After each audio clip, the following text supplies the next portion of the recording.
Whenever you're ready, start the show. And here we go.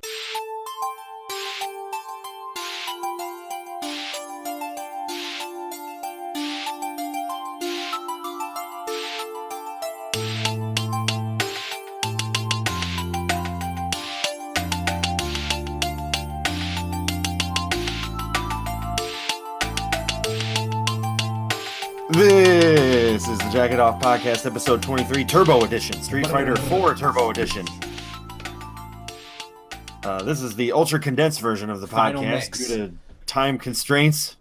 The final chapter, the final whatever that is, the lost episodes. So first on the docket, we have to talk about the charity event for Extra Life 2017 and how drunk we all got at the end of it. It was a humdinger, and we ended up raising $300 and probably drank $300 worth of beer, so we broke even. It's a net zero on that one. A net zero gain, but it's for the kids. So I feel good about it. Andrew didn't even remember going to sleep. Nice. He didn't remember the end of it. He went to sleep with his door wide open. So I remember hastily blowing up the air mattress downstairs, and it was so cold that I could see my own breath, and I found 2 blankets on the couch that just so happened to, I doubled them up, bundled myself in them, passed out, woke up at like 8 o'clock in the morning after like 4 hours of sleep, tried to rearrange myself, repumped up the bed because it had sunk considerably, probably due to the cold. And then went back to bed for another couple hours, and then went up to your room and was like, I'm going to drive home. So I just fucking squished the air mattress into fucking submission, scooped it all up in one thing, left my Apple Pencil on your desk, and drove off into the sunrise. Came home, and I actually felt pretty decent. That was fine. Was I fine? I think I was fine. I think you remarked about how by 4 o'clock in the morning, you were expecting me to be a colorless mass of like skin and like globular texture, and I felt completely fine. There was no discernible difference between me at maybe like 11 o'clock or midnight and me at 4 o'clock in the morning. Just pretty much felt the exact same. Because we drank those energy beers. Pretty much. They re-energized us. We could have kept going for another fucking 30 hours, I think. I was also drinking all day yerba mate. Like, it seemed like every single hour because it was so fucking like dry and everything. I was just going downstairs, heating up a tea, and I'm pretty sure I drank like 4 of them. So not only was I appropriately hydrated at the time because of the 400 teas, but also I was heavily caffeinated, and I had drinking the correct amount of beer, and I had eaten food, and so all of these things together made for a marathon telecast that was one for the ages. It was an easy one. We knocked it right out. Next year, 24 hours is going to be a cinch. So, with that one in the books, feel proud about that one. Feel proud about that accomplishment. So, this week, cut down a tree. It was horrific. It was actually this week, I should say yesterday. We're at the end of the week. So, yesterday... We're at the beginning of the week, actually. Well, yeah, we're at the beginning of the next week, as we often are. But yesterday, I went and cut down a tree. Not even a tree that goes in my own house. Don't know why I do it, but Becky's parents basically are like, hey, you want to come out for breakfast and help us chop down a tree? And I don't know why I say no. I guess it's because I get a free breakfast. That's probably why. Yeah, that's definitely why. So we went out. I know you. Breakfast? We went out. I get some Western eggs. I guess Western get a nice Western omelet, baby. Went out to the Post Cafe in Saratoga Springs, New York, and got a hearty breakfast. Hopped in the car, went over to the tree place, They decided very quickly on a tree, which was a relief to me. However, my excitement was soon short lived as I peeked underneath the tree to try to find a place to pop the saw in to start a cut going. Oh, you use a saw? And yep. You use an Well, you axe? have to there. You have to there. You can't. Well, you can't even get enough leverage on this tree to use an axe because the branches go all the way down to the ground. So headed out there with the saw. A lot of these saws they just have like hanging up, that you can use. It's like not a rental, but you It's can not a grab them. BYOS. You're right. I mean, you can, but the problem is that they don't allow chainsaws. So even if you had a chainsaw, I mean, we saw a guy with one, and I don't really think they care. It's like a liability issue. If some dude comes in there with a chainsaw, chops his fucking arm off, they're gonna be liable. Well, they're not liable. He's just stupid, but that's how it works. He'd sue. Well, no, they're liable, I think. In whatever capacity, I chose the saw, walked over to the tree, looked at the base of the tree, and realized that the trunk was like a redwood. It was about as big as my fucking head. And I was like, great. So I started trying to saw into it, and then realized that when I got into the core of the tree, I had hit in some sort of sap trap, which was causing That's my favorite Yu-Gi-Oh card. You've activated my sap trap. Yo, that's the best trap card in the game right there. Got to the center of the fucking tree, and then even with people pushing on the top of it to try to like open up the gap so that I could get more in there, it was the sap was so sticky that I couldn't pull the saw anymore. So now I'm like going like one stroke at a time, like just going so slow, and now my arms are starting to give out. My forearms feel like gelatin. Slow jerking it. Yep. And so then now we have a predicament. I've made it halfway through, like real low on the base of the tree. And now Becky's dad is like, okay, hang on, let's try this one more time. So now he gets down on the ground, pulls one side of it, and now we're doing the Paul Bunyan thing where he's pulling one side and I'm pushing the other. Oh. Exactly. So we're doing the heave ho thing now. But instead, I didn't realize he started in a different location. So now we started again, going heave ho, heave ho. We get about 3/4 of the way through the tree, and then they start pushing on it, and then it's starting to break. I can hear it. And then we finally get the tree kind of tipped over a little bit, broken halfway, and then we put it back up again. Now the guy with the chainsaw walks by. And he's like, hey, you want some help with that? Of course, Becky's mom's like, yeah, come over here. Fucking push the tree back over to expose the bottom half of it. And this guy comes through the chainsaw. 2 seconds, the thing's fucking over. Then we pop the tree up so that the trunk is facing upwards. And he's like, hey, you guys need those branches trimmed? Sure. Trims the fucking bottom branches, sculpts the bottom of the goddamn tree, and then we're out of there. I'm like, I don't understand why I just went through this. Like, this guy could have just came over, took a peek underneath the fucking tree. You needed that breakfast. So, learned my lesson.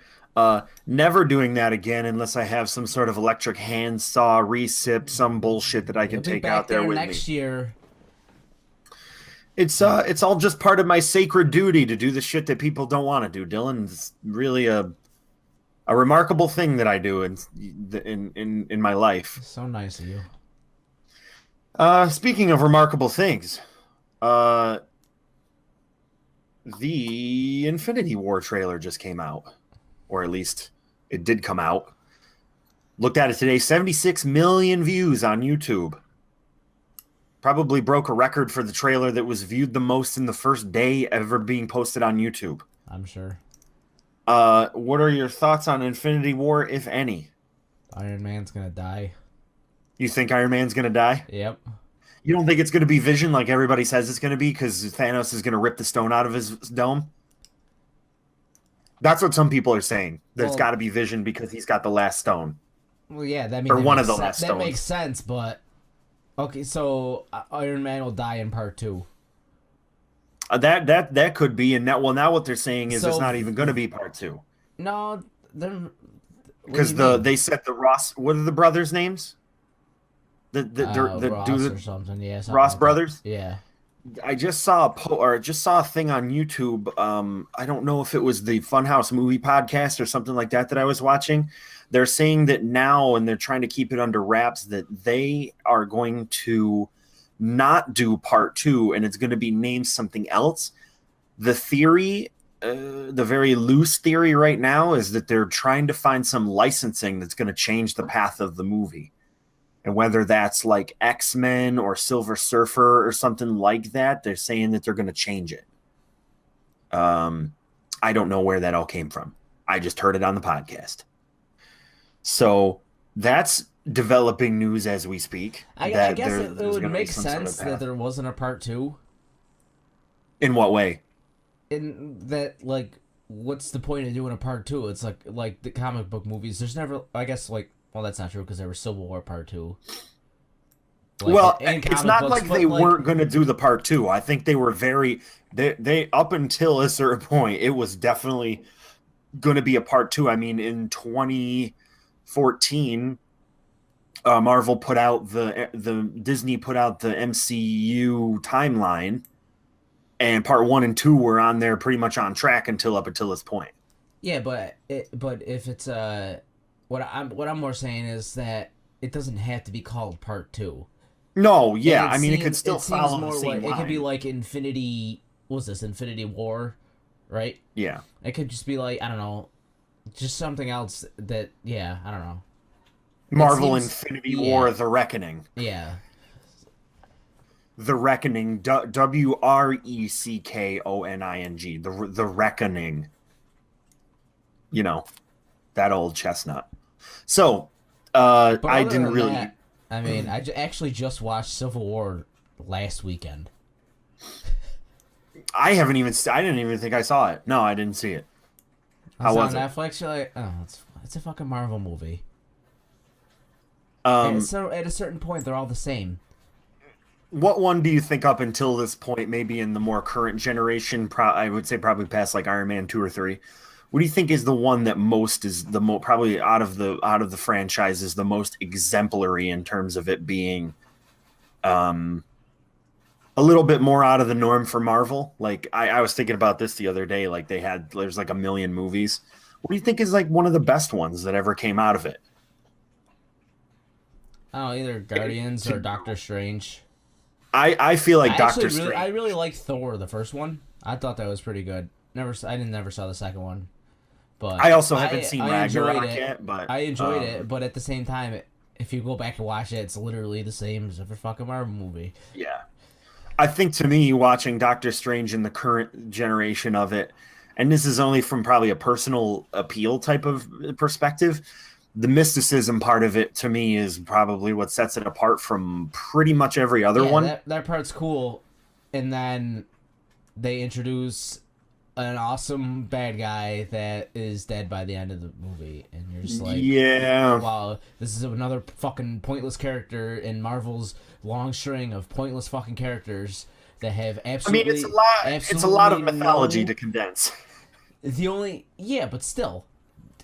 Why would you, like, it's the big bad of Doctor Strange is Dormammu, and you just kill him in the first, he's dead in the first movie?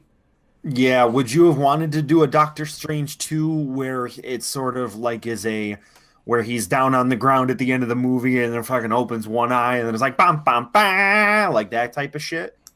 No, because that's just as corny as killing him. Well, yeah, but what would you want it to do? How would you have wanted it to go? The Thanos, how they have him like looming in the background, even that, there's like zero payoff for it because he it's just him sitting on his throne and there's like no exposition to why the fuck he's doing what you're just like, oh, he's just gonna be the big bad that if there's only gonna be one Infinity War movie, they're probably gonna kill him in it. Great. There's one big build up to him just having his character arc and death in one movie. Like every other fucking Marvel movie. It would kind of be interesting to have a movie where the development of Thanos is sort of explained, or at least because really they've never done that. I don't think they've done a movie where the mythos of a villain, or at least one as large as Thanos is in this universe, is further explained. They just throw him away after one movie. That's right. Well, I would love they're I just would love to see that. what? The Yeah. development of those villains. Like the reason, because in a way, if you How many see times do how I got to see a goddamn origin story of these fucking superheroes? Give me an yeah, origin well, story of a Spider-Man. villain. Like, That's an origin story right there that's been repeated fucking 450 times. We get it. shit, even the original three Spider-Mans have the origin story of the Hobgoblin with James Franco. You see, there's the bad guys in three fucking movies. He's got an arc along with the good guy. He's not That's just probably the only example of one that I've ever seen where you could explain who the villain was, maybe. and that's what makes it good. That's why Well, Doc Marvel Ock was movies are just like, oh, absolute. it's Doc Ock one time and then it's done. Yeah, Sandman one time, then it's done. yeah. But Yeah, the whereas as James Franco was in all three movies and built up to it, yes, At Marvel, I agree with that. we're getting Thanos sitting in a throne, looking at Earth, going hoo hoo hoo at the end of every fucking movie. I would, yeah, like I said, it would have been good if Thanos would have like popped in during like Civil War or some of the like the landmark Iron Man 3, like during the darker shit. Like if he would have done something like fucked up at the end of a movie and like destroy something, or they find out that he like blew up some fucking planet, or Yeah, there's no connection. Like, or part of it's on the comics themselves because really he's just a giant bad guy that wants to destroy humanity. it's an oversimplification in the Yeah, comics for the sake of character development. Well, no, it's just like Galactus in like the Fantastic Yeah. Four. He's there just because he's hell there. bent on destroying. So you can only do so much with that, but at the same time, you have a second chance. You're making the movie. Make us care. Well, not only that, but I feel like in Guardians they missed an opportunity to do the same thing because that franchise is as close to the Thanos mythos as you could get. Like in two, it should have been some portion of that movie, or it may be like a prologue or something on that movie should have been like what happened with Gamora and her sister and all of that shit with Thanos, and do a little bit of a pre thing. You know what I mean? Yeah, well, I think that would have been interesting. Again, and a feed to my point, which you just brought up, Guardians of the Oh, Galaxy yeah, 2. yeah, yeah, yeah. Oh, yeah. Guardians of the Galaxy 2. What bigger threat does Thanos pose than Kurt Russell pose? Ego, that character Yeah. is one of those like super overpowered character or overpowered villains in the universe. I mean, in a certain way, Why Vision should is I too. be? Why should I be afraid of this villain in this movie Right. when his goal is the exact same goal as a villain you already used in a movie that already came out that was defeated? Obviously, I know he poses just as much threat as he did, so like you're And just largely repeating a story beat at this the point. squashing of ego in Guardians 2 seemed in a way in 50% rushed a little bit, Yeah, like and every 50% and every other 50% Marvel movie. emotional, which is tough because what you want to feel from a villain in a movie is that what the cost of trying to defeat that villain is more than just some sort of emotional breakthrough or some sort of like breakthrough of like conscience, and then like a final fight. Like you want it to feel like the characters in that movie have lost something. I mean, in a way you kind of lose his name escapes me now. I can't say it anyway, but they lose things in Guardians, but not in the way that seems like you're emotionally invested, and it's not across like multiple movies. It's not like you've seen Ego like destroy a planet in the first one that had somebody important on it, or like You hear something for, I mean, you could have sprinkled shit in throughout these franchises to make people feel like, Yeah. wow, Thanos is coming up in this movie. Holy shit. That's that dude from blank that did blank. This isn't You fun. know? It's not DC. Like, they're not like going into these movies thinking, "Oh, this is got to be a one-off," because it's not. It might not have a sequel, or it might not have a like anything that like we're heavily invested. It. People are there. Yeah. You could do things like this. You don't need to just.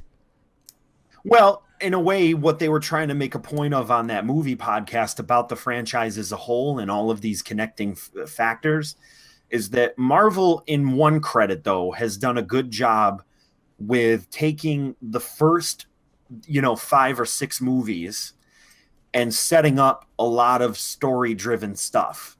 Even though a lot of those movies have these rushed action sequences to keep it going, they've set up these story arcs so that some of these movies can be 100% climax. That you as the audience can go in, understand a significant amount of the characters' thoughts, feelings, emotions, and previous actions, and then watch them execute the previous events of all of these other movies in one giant sweeping fucking like action sequence. Well, that was Civil War. That's pretty much the first and the one. First, was and the Civil first, War. No, first Avengers was pretty much that too. Yeah, it was a culmination of all of these things that told you the story of these characters, whether you knew it or not. That's probably my favorite Marvel movie. Is the first Avengers. Yeah, that's a great. I mean, when I came out of that, I felt more. I felt more that they had managed those characters pretty good. The way that, because everybody was critical going into that movie of like, how the hell are you going to manage all of these characters? Yeah, well, because there's only 6 of them now. There's a fucking 1,000 of them. Well, and that's the thing, is that they tried to put the work in beforehand to make it seem like it's just not these people being plopped into a universe. It's just they've established something. Yeah, it's still way over the top. They did do that better than DC. Oh, way better. I mean, there's no question. Like, here's everybody, but at the same time, I like the DC movies better. There's more to them than. From an emotional or a storytelling. Yeah, to me, I don't know.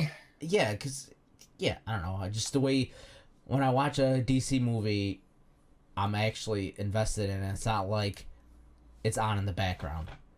Right. Most people would consider Marvel to be Transformers at this point. Yeah, that's what it feels like to me. It's just as it went on, it became more and more so that, I mean, Guardians have seemed like a. I mean, I always like the DC heroes better. Yeah, that's a personal preference thing. Just like how I like Guardians and Doctor Strange better than all the other, and the first Iron Man. Those are the ones that I like.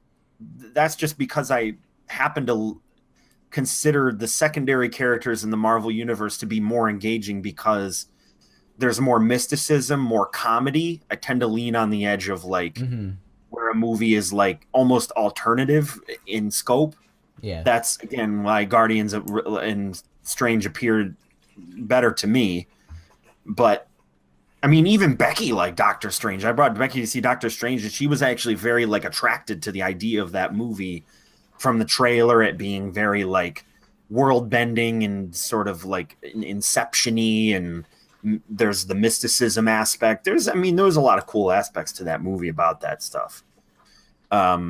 Anyway, before we beat that fucking shit into the ground, the opinion section of it is over. I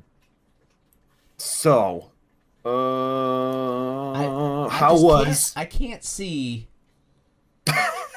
how you look at that Infinity War trailer and think, "Oh my god, this is gonna be." I haven't seen this movie yet. Yeah, the big thing, the big monocle in the sky. That's been done. Thanos. What's strange about his appearance in the trailer is that he doesn't seem very imposing.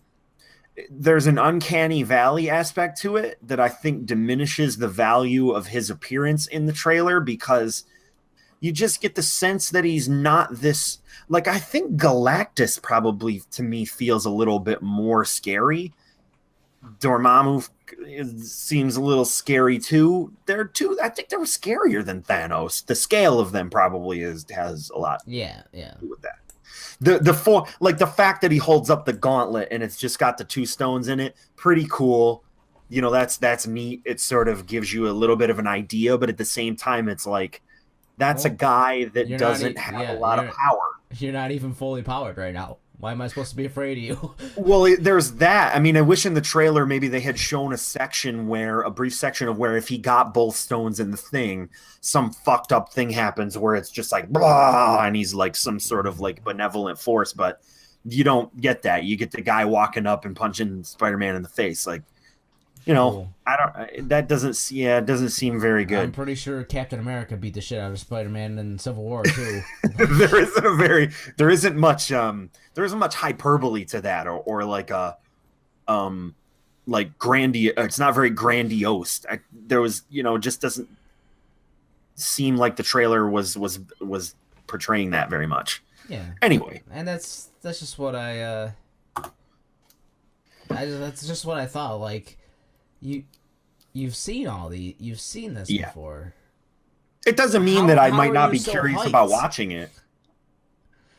I think the devil might be in the details. I think I'm more, like, I agree. How? But whatever. How was Virtual Riot? Oh, good. It was good. Yeah. Who was the opener? It was Virtual Riot, then Barely Alive. They did a back-to-back? No. Oh, I thought it was Virtual Riot X Barely Alive. I thought it was a back-to-back and then the guy before him. I thought it was going to be a back-to-back, but it was not. Oh, okay. I read it as a back-to-back, too. It was just Virtual Riot and then Barely Alive. But, like, yeah, they played, like, the same length set. So it wasn't like one was opening for the other. Oh, they shared a show. Yeah. How does it stack up? Where are you on it? I mean, I know we've seen a lot of shows. Was it just good, or this was pretty high? I'd go again. I have seen Barely Alive before. Oh, okay. In preparation for that, we are going to. We're going to Marshmallow, right? Yeah. I have the tickets for that. Oh, okay. As well, huh? I said I still have to buy my ticket. That's funny. Also, there's a few that are out there that you might, at this point, because you went to Virtual Riot, you might duck out of. Snails is going to be here on like a Tuesday. Yeah, that's tough, especially around now. Yeah, Snails is going to be on a Tuesday at some point here.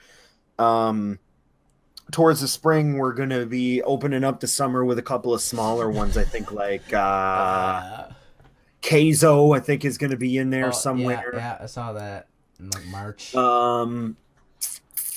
There's a couple other ones that I think I forgot about, but we'll have to be keeping our eye on the horizon for shows that we want to go to. I was just watching the Snails like little intro thing that he had, or not the intro. Yeah, I guess it was an intro, a little intro thing that he had on Facebook where he's going like kind of metal now. He's doing like the that's a new. He's doing like the new It thing is the like new It thing to put metal up front. Yeah, metal up front. Even have Sullivan King screaming over the top. You know, like even kind of bass nectar when he's not doing the super atmospheric stuff like the new record Unlimited? That he's just on, huh? Unlimited. Well, Unlimited has a fair amount of that, but even the one that he's coming at Reflection, Reflection's got like probably 50% of the songs are that very like the very arpeggio driven stuff that's got a lot going on in the background. It's like a wall of sound. Mm-hmm. The most recent one I really like from him, but it's mostly because I like the video, is the Other Worlds. I think it's called Other Worlds. It's him and somebody else. And it's the way that they did the video was they had this collage artist who actually I like his work a lot because I kind of identify my own work in his work. He uses like multiple layers and things like cut out, but he does it in resin. All of his is none of his shit's digital. Like he has these like vintage things that he does like with doors and gateways and eyeballs and fucking space and landscapes, and they all stack on top of each other in resin. Mm-hmm. What Bass Nectar's live show, the company that produces his live shows, what they did was they broke it all apart in After Effects, and they had it sort of morph and move and basically make his whole collage sort of come to life during the course of the video. Matches perfectly. It's a very spacey song, and the subject matter of the video is very like super surreal and very strange. Cool. I like that direction he's going in, but I bet you a lot of people won't, because it's not live show shit. Yeah. It's what we saw at Mysteryland. It's like it doesn't really translate. Anything off of Unlimited or half of this Reflective record is just the stuff that he wants to do, not because he seems like one of those artists that's going to eventually end up where he can't express himself in a certain way because what people want from him live. Deadmau5 is the same guy. It's him and Deadmau5 are the same person as far as artistic integrity. Like Deadmau5, like when he's in interviews, he's a real prick. Like he's kind of an asshole because he's like, yeah, I don't really give a shit about my old music. I don't really give a fuck about like, you know, the people who just want me to do Strobe or the people who just want me to do like the trance for a fucking hour. Like he's like, I'm trying to go other places with my music, and Bass Nectar has gone on the record as saying the same thing. The stuff that he makes is supposed to be like this more, you know, whatever, more expressive or more transcendent or more more stonery shit. And people live want him to do fucking va va voom. Like he actually, I think is going on the anniversary tour for that. Yeah. That's not to say, I just heard another song that came off of that Reflective record on YouTube that was much more in his other category. The G Jones one? Yes. Yeah, that was probably it. That song falls more into his part of it where he's a live musician. Yeah. Sounds like he's really making things that people are going to be able to do the headbanging thing live. I mean, he pretty much invented that. He pretty much invented the EDM headbanger in the past few years as we know it, which Snails has adopted largely, and like Excision, some of the harder dubsteppers have sort of adopted that whole thing. But I'm feeling weird. Like, I know I've talked about this a million times, but it's like I just feel old. And like last week at work, I was just phoning it in like real hard. I don't know what it is about like winter that just makes me feel like I'm just like, yeah, this is just another day where I don't go to work, or I go to work and I just do, and there it is. That's and every day. Yeah. Summer, winter, spring, fall. Is there ever a point where you go into work, but like you do feel okay? Like it's not status quo, but it's also not like completely fucking miserable. You're actually kind of in a way relieved to be doing what you're doing sometimes. Because sure. Trying to keep it in perspective sometimes for me is difficult, because it feels like there's a drudgery involved, but at the same time there's, you know, people working at a fucking factory day in, day out, and you know, what do I do? Just live your life, Brent. Just live my life. You have every right to be miserable. Everyone has every right to be miserable. What a relieving feeling. Well, like I was writing out my resume. If you can't be miserable, then you ain't living. Wow, that should be on a T-shirt. Dylan clothing brand first flagship T-shirt to come out is if you ain't miserable, then you ain't living. Listen, I just find myself sometimes like I'm going on this trip tomorrow to Dallas, and I feel like I don't even have a job. It's so weird. Sometimes like I don't even feel like I'm like, because I work at a place where like it feels like my boss isn't even there. Like where you come in and you're wondering like if anybody even cares, kind of like Office Space, where it's like, does anybody even care if I work here? Like, is there any like, is any, am I going to be like reprimanded for doing something that like, not even that I'm not supposed to do, but just not working very hard, doing it right. Am I like when you, the problem is like in a traditional sense, like, or in a traditional job, you seek validation in some way. It's probably the only way that you can move forward is by somebody at least addressing what you're doing at your job and saying, hey, bud, you're doing a fucking real bang up job. Bang up job today you got there. Hey, I'll see you tomorrow. Back to the old grind. I go into my job and there's nobody around me making me feel as though there's a progression to what I do or there's a end point or there's a motivating factor. At least like I would imagine when you go into your job, there's like a clear and set defined path that you walk across that has not a beginning and an end, but at least like milestones in a day where it's like you can start a day and finish off a day where it's like the day is over with. I'm going to put my punch card in the thing and don't got to worry about this shit until tomorrow. With my shit, it's like going into work like 1 week.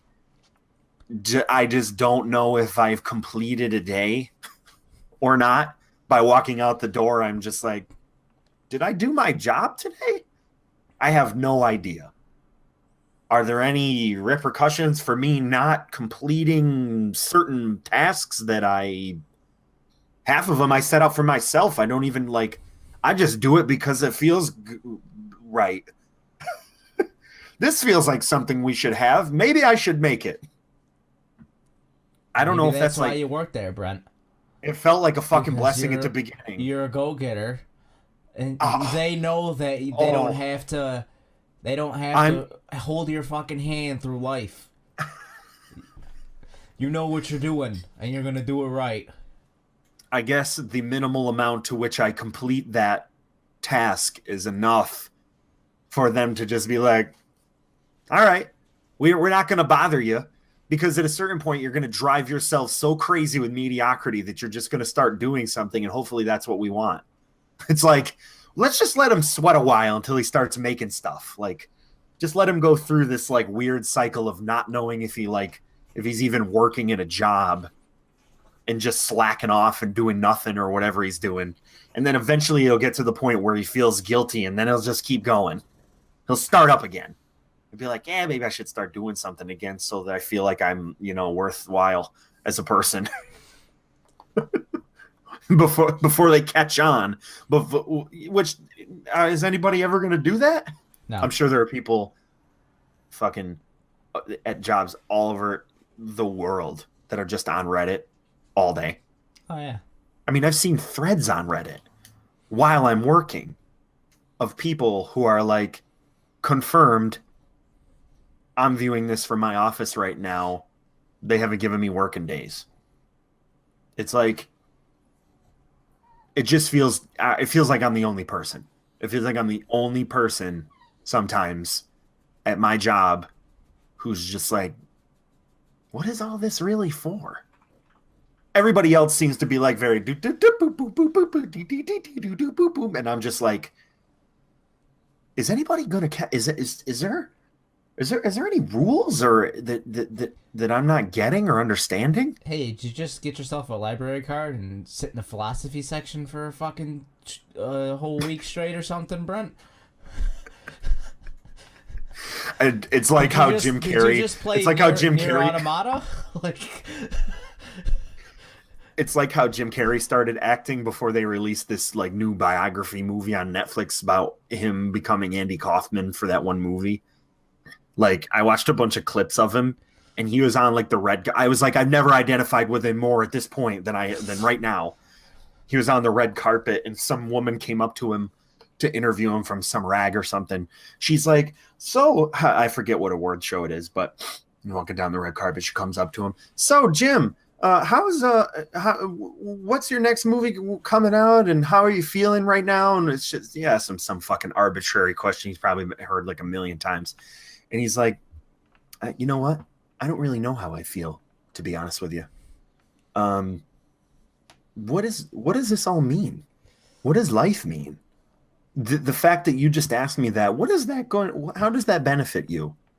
Like he existentially dressed this woman down in front of the camera, in front of her microphone, and then just walked away. And I was like, that's it. He's taken this art form that people place so much into, and they've done it for 100 years. Like acting. There are some actors that are just like, that are so undiluted, they're just like, I'm just playing pretend and I get paid millions of dollars to do this. I can't believe it. They'll say it right to they'll say it right to the fucking camera, say it right to your fucking face. I just play pretend for a goddamn living. And then there's other ones who are like, acting is the highest form of expression, and there's no better way of observing a society than through an actor. Theatre. Jim Carrey, on the latter portion of that, kind of got to a point in his life where he was just like, what the fuck does this like? And I kind of sometimes feel that way, like at my job and other shit, where I'll be in like some sort of deep thought, and I'll just be like, what if I just told my boss? What if I just went into my boss's office and was just like, what the fuck does this all mean? Or like more, I guess closer to the point, how the fuck did you get here? Has anybody gone up to their boss and just been like, how the fuck did you get here? How'd you get here? Where did the two things converge for you? Where did it all go wrong, or where did it all go right? One of them. I don't even know. Is this like, whatever? Is this the real life, or is this just fantasy? Caught in a landslide, no escape from reality. Brian, I got the perfect game for you. It's called Nier Automata. Why did two paths converge in a storyline? No, because the whole none of your decisions matter. Is basically about what does it mean to be human? Why? Listen, when why do we do what we do? Every so often. What makes me whatever, all that other. I actually want to play that now. Well, well, I don't know. You got to beat it fucking 15 times. I got like 30 hours in, and I'm on the third playthrough. I think the Ghost in the Shell concept I always like that's where it. I don't know why I always like that movie. I feel like it's like, I guess the perfect. I think it's the perfect balance of what makes a movie like cerebral or like an artsy film. It's, you step away having more.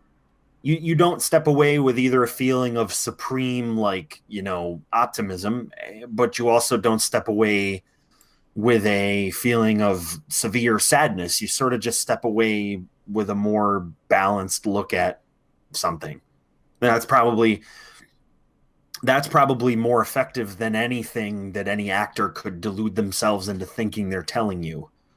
Is an animator, a group of animators and writers telling you a story about what it means to be human or what it means to be who we are through the lens of being not human Machine. or Androids. whatever. And that's what I admire about it is I just in the same way that Ghibli film, all that stuff, all of those films to me for some reason, and I don't know why it only comes out of, I guess it doesn't only come out of there, but in a larger sense, it only comes out of anime, or it only comes out of Japanese culture. There's something deeply rooted in Japanese culture that's something philosophical about that, or philosophical about technology or the way it plays a role in our lives. There's lots of different shit that I like about it a lot. Our idea of cyberpunk comes largely from that, from the Eastern world, or the Western world, the Eastern world, wherever it is. Eastern world. Orient. They the like Orient. That, right? They like when you call them Orientals. That's okay. Right? No, Yeah. not no, but that's. I mean, we'll let it pass because I still don't know really either. It's not a clearly defined term. Anyway. Boo.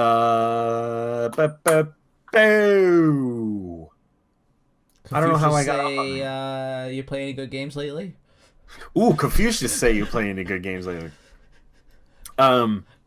As I told you before, for some reason my my Wolfenstein game got corrupted, or there's some sort of weird issue going on. I looked it up online and they said that I guess has something to do with the dissociation of the server or the PS network or something that gets stuck where it is trying to look for DLC when there is none. I don't know what it is. You try starting it up with what, not connected? Yeah, I did that today, and then it said you got to sign into PSN network, and then I signed in, and then when I started the game up again, it just went black again. It just seems like it doesn't know where to look or what to do. You bought it digitally? Yeah. Is that your primary PS4? Yeah.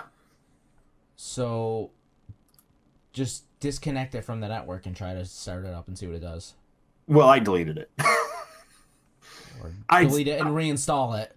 Well, I'm going to reinstall. I'm going to let it go tonight and then just see where I'm at. I mean, I'm leaving for Dallas tomorrow, so I'll be gone for a few days. I'll just see if, whatever problem it is gets worked out or whatever. But in the meantime, I started playing Horizon, and that game, to be honest, I know Wolfenstein has a very good story, but the Horizon story to me is so much more than that. It's bar none. Yeah, the story of Horizon. Really compare those two. is so well, no, and not that I'm comparing them thematically. That's not what I'm saying. They're so far apart thematically. But I feel, I guess in a way, it's very hard to be invested in a story like Wolfenstein because the character development they do in that game is more closely related to an action movie than it is the way I feel about the characters in Wolfenstein. I'm not really invested in them. I'm more invested in the story. I don't really care about the people. Well, that's the game. Have their own personnel, right? Well, the people have their own. It is an action movie. The bigger surprise is that there actually is characterization to those characters. That's saying something entirely. Yeah, where BJ Blazkowicz actually has character development. Like he's a fucking... He's not just a macho meathead. Individual. Yes, he's not literally a tiny picture that was a tiny square on the bottom of your screen when you're playing Return to Castle Wolfenstein. They gave him something. Like a backstory and everything. And that's so. I mean, that's really important. And I think maybe also part of it is that, like, the story of Horizon is very closely tied to a coming of age story that's very Pixar-esque. Mm-hmm. It has its roots deeply in the kind of stories that we all identify with. Did you get to that first montage? How far did you get? I am at the I'm 2 objectives after the end of the proving. Okay, so like the training montage I'm talking about is very Yes. like Pixar movie, like go Well, get them. that's so great because I sort of felt like during that, like how how are they going to transition this when you see her as a kid, and before the montage, I'm like, how are they going to make that? How are they going to bring me to the modern era? And they did it so smartly because they didn't drag it out. They let you infer whatever, however they let you bridge the gap Yeah. between the timeline. And that was, I mean, that's super important. And then also, like, it doesn't feel like that you have to infer anything about the relationships of Aloy with everybody else in the whole game. They just seem supernatural. Like they're just all what they are, and you're invested in it, and they didn't need to give you like a shitload of exposition. You just feel like the voice acting probably has really a lot to do with that. Mm-hmm. I found myself remarking a lot during the game that, like, along with Wolfenstein, the voice acting is pretty much what brings it full circle. You don't feel disconnected from these characters because they're acting really well. It's like really good acting. It's just good. It's just well paced, well written. I just can't. It's hard. It's hard for me to it's like I said, I think the pacing, the voice acting is unreal, and obviously the visuals. I mean, Wolfenstein certainly has. It's a very good looking game and it has a very distinct visual style, but I feel like I've seen that before. Mm-hmm. The grayness, I've seen the grayness before. Oh, sure. It's a fucking Bethesda game. But with Horizon, while I've seen some of it before, I think the mixing of technological epoch type of stuff and post-apocalyptic thing, they don't beat you over the head with it. You kind of get a sense that it's a little mystical. It's like in the before times. It's like, yeah, I get that. I've seen that in a couple movies. I've seen that in a couple games. The before times, we don't get what this stuff is. It's from some other dimension, that type of thing. Like people struggling with ancient artifacts that aren't in fact ancient is a thing that I've seen in a couple tropes and some stuff. But they do it in a way that's, like, I don't know, kind of heartwarming. You feel like it's a lot more grounded than it should be. With the subject matter, it's like mechanical animals and giant robotic mechanical animals coexisting with humans, and we fight them with bow and arrows because we're some sort of lost primitive society that shunned this concept. That's not often you see that. Well, when you get to the end and you get to the payoff, it's really, it's like, I like it a lot. The way that they kind of explain it. Yeah, the explanation of everything, of the world, why the world's the way the world is, who Aloy is, like, because obviously you know.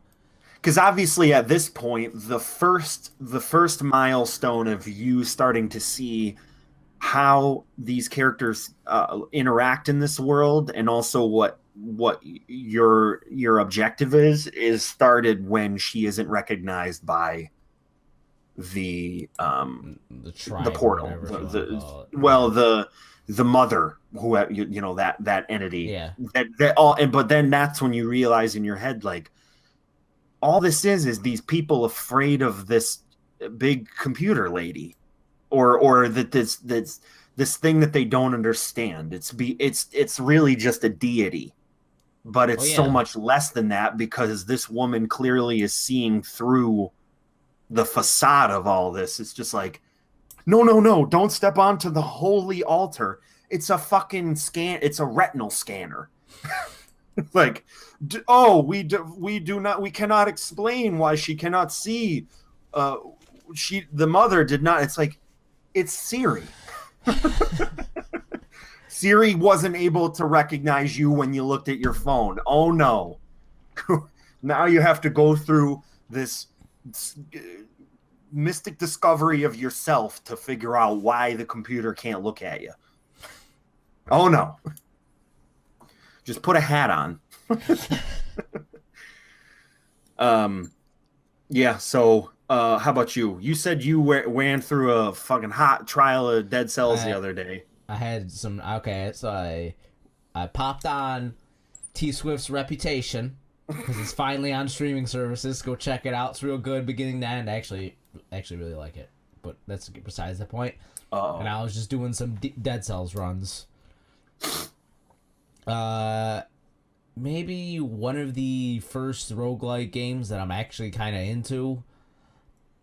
I felt the same way. I don't know, the combat feels, there's more to it than... It's real, like you're really feeling it. The combat's meaningful. As opposed to a lot of these other ones where it's basically just Mega Man... Rogue Legacy was the biggest victim of a combat not feeling in any way rewarding. It's just like awful. Castlevania, but a roguelike. Yeah. Like this, the combat adds to it. Yeah. But at the same time, it's still just a roguelike. Like it's there. Like I played some Spelunky last night too because I never really played it, and I never have either. I just bought it. And that's interesting in that a lot of these roguelikes you get like things that make you stronger as you go. Spelunky is more play it and you'll get better. Like, so they're not giving you anything with persistence. No, you don't get upgrades to make the game easier. You get better to make the game easier. All of the tools that you get in the game are at your disposal in the beginning. They did Metroid in the way that if Samus didn't get all of the shit taken away in the beginning, or Alucard didn't get all of his shit taken away, but the game is still hard. Yes, the game's hard. You have to learn how to use your tools. Yeah, you have the tools to beat it, so you just have to get good, basically. That's pretty cool. Yeah. Kind of uncharacters there. I don't know as if there's another one like that. I'm sure there is. There's 1,000 of them. That's true. Like it. And that's where they're just like, go through the world like a million times and you'll get it. Well, it's procedural too, so it's never the same. Yeah. So, like there's worlds, so your area will be like the same. What's the word I'm looking for? Same style. Yeah. Like it follows a certain rule set. Whatever area you're in will follow a rule set, but the layout will be different. Just like Dead Cells. Like Dead Cells, you go to the sewer, the toxic sewer, you're gonna get certain enemies, but the layout's different. Yeah. Yeah. So I had a good run in Dead Cells. I beat Super Hot. You beat Super Hot? Well, you said you went on a game beating spree. Yeah. So I beat Super Hot. How long is that of a game? It's only like 3 or 4 hours, isn't it? I'd say somewhere around there. It's really, I like where it goes. It goes places. Weirdly? Weirdly goes places. Yeah. And it's definitely worth a playthrough. The one thing I felt coming away from it was it had actually come out on Xbox, and a lot of the game itself is playing with the fact that you're on a computer. The game inside the game is the you game on inside a computer? the game. Yes, yeah. Is you're it's playing with the fact that you're on a computer, and I don't know how well that would actually translate to playing it on a console. It's just, I don't know, just a thought I had when I was playing it. Okay. It's like it's so rooted in the fact that you're playing it on a computer that taking that out of it would, I think, take away from the story and the message and like basically the style, everything like takes. Okay. Yeah, I can see that. Yeah. That's interesting. We finished that. Finished Pyre. Finally. Yeah. And I remember us talking about that. Yeah, I talked about it earlier, but I actually I finished it all the way. You talked about that game so extensively that it was amazing. I listened to it later on and I was like, holy shit. Like that's clearly you really enjoying a game. Like you were like, okay, and so then here's the other part of it that's like weird, and then you do this, and you like anybody who is interested in that game, if they would listen to that, it'd be like, all right, I got a pretty good idea of what it is now. We'll see the cool. Okay, so the what I had the main connection with was the characters.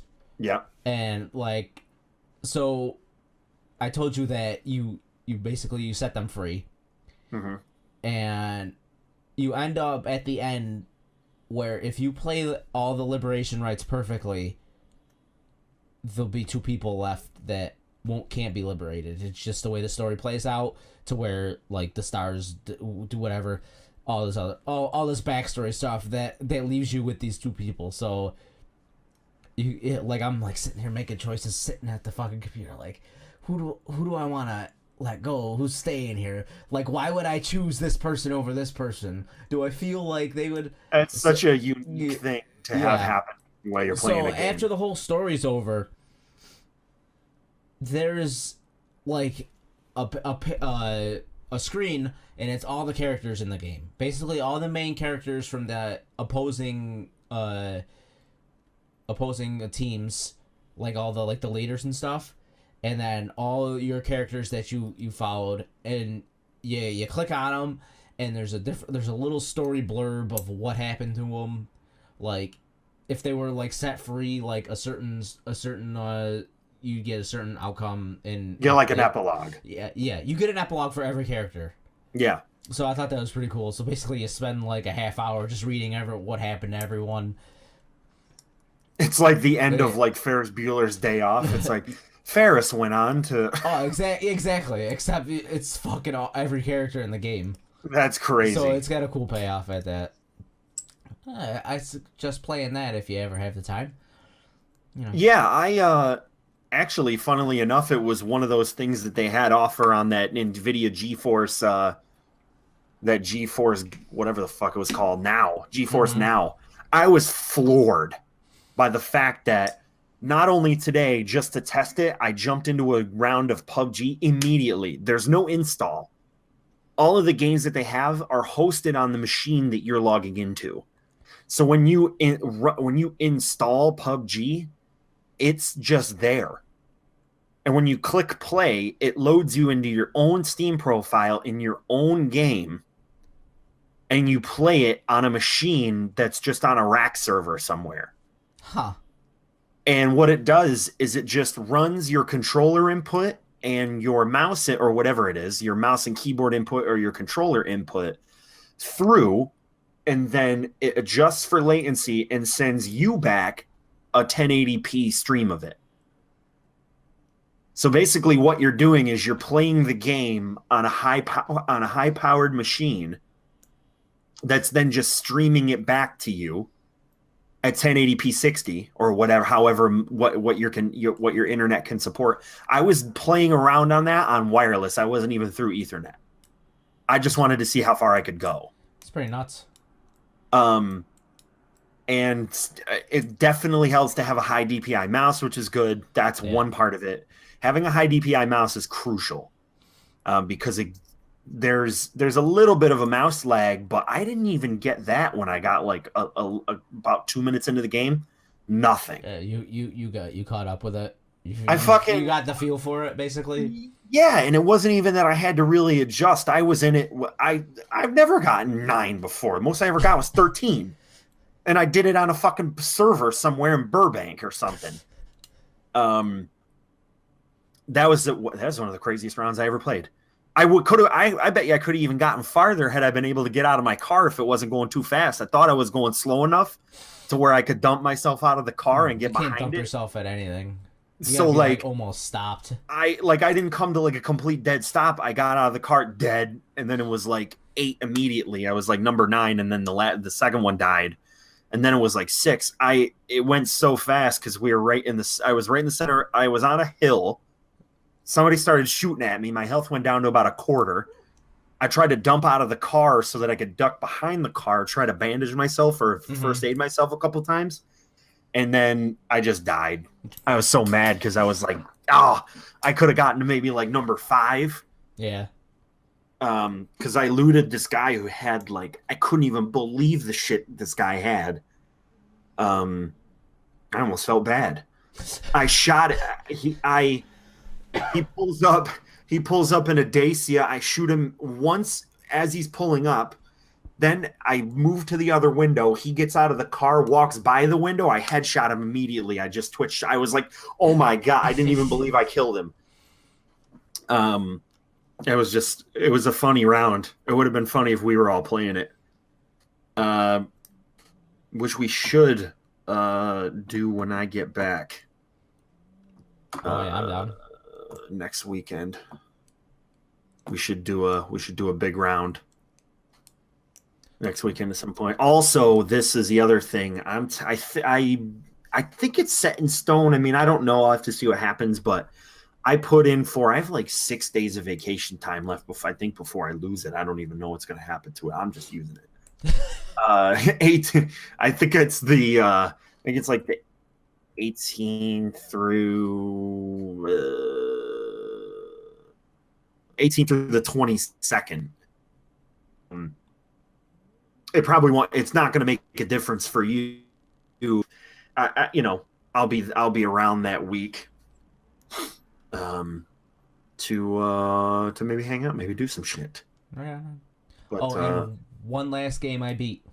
Yes. Was ending B of Nier Automata. Ending B? Yeah. How many endings are there? There's 26, but really there's like A through E are the main chunk. Yeah. Of the game. And it's weird because, okay, you play through it once, and you play as the main character 2B. And it's whatever. You just play through it. Then you start it again, and the other guy that you meet up with, like, after the beginning, you start as him. So you're playing it from a different perspective. Mm-hmm. And also, he has the ability to hack. So when you're doing this hacking stuff, you're starting to unlock different story beats that weren't known in the first run through, because you were following this one character who wouldn't have any way of knowing any other options. Yes, unless this character told them, right? Which they never did. Obviously, you would know if they told them because you were playing that other character. So now you're playing this character and you're getting different story beats unlocked. It's still the same game, the same main mission that you're running through, but different stuff starts like happening. More holes get filled in. Then you start the third playthrough, and it's a completely different fucking game. Oh, it's mechanically. No. Mechanically, same game, same world. Storyline, it's like a sequel at this point. It's like what happens after what happened in the first 2 endings. Okay. It's so weird. So if you were to play through it once, there's like a half a game in there that is not even getting touched because you need to play through it at least twice to even get to this. It's not like you can't start through here. Is it inherent in the game's design that you have to do that, or that you should do that? This is like a sequel to, I forgot, Drag Off or something like that. Some other series, and then there was this. There's like a certain series, then Nier, then this Nier Automata, this is a sequel to Nier, and all the games in this series are known for having multiple endings. Okay. Play through multiple times, but I didn't know it was like that severe when I played. Right. Like, I didn't understand. You were thinking that maybe the choices affect what the end of the game is, not necessarily that you would be going to the end and getting a different one every time. I knew you had to play through. Yeah. A bunch of times, but I didn't understand what the outcome of was you actually playing through a couple times. So like when the second time started up, I'm like, oh, this is cool, because I didn't know. I had no. You just have no idea. I had no clue. I'm like, oh, this is cool. I'm starting as this character now. That's cool. And then you get to the end, and like this trailer plays for the game. The trailer plays for the game, and it's shit that did not happen at all. And other things. So you start it up again, and now it's taking place after what just happened, and it's, I don't know. It's just weird. Really cool. Though.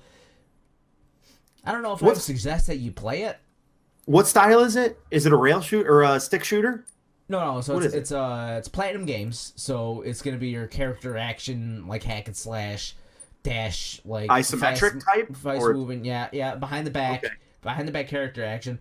But then there's other sections where you're playing like you're in like a mech, and you're doing like top down, like shooting.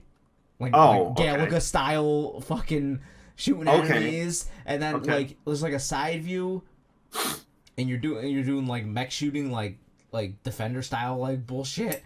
It's real weird. Like you end up with all these like the camera does these weird movements, and then you're like, oh, this is fucking sweet, and it does it so fluidly that you're just like you're playing through it. You know what I mean? It's not a hindrance. You're not like, oh, what just happened? You don't get disoriented or anything. It's just you're just playing through it, and all these things are happening. And once you get the hang of it, you're just blowing through this odd shit. That's crazy. Well, I think I am at the end of my time. Yeah, good, perfect. I think we wrapped it up perfectly. I'm at the end of my ropes. All right, hang on one second, and then I'll wrap it up. I love it.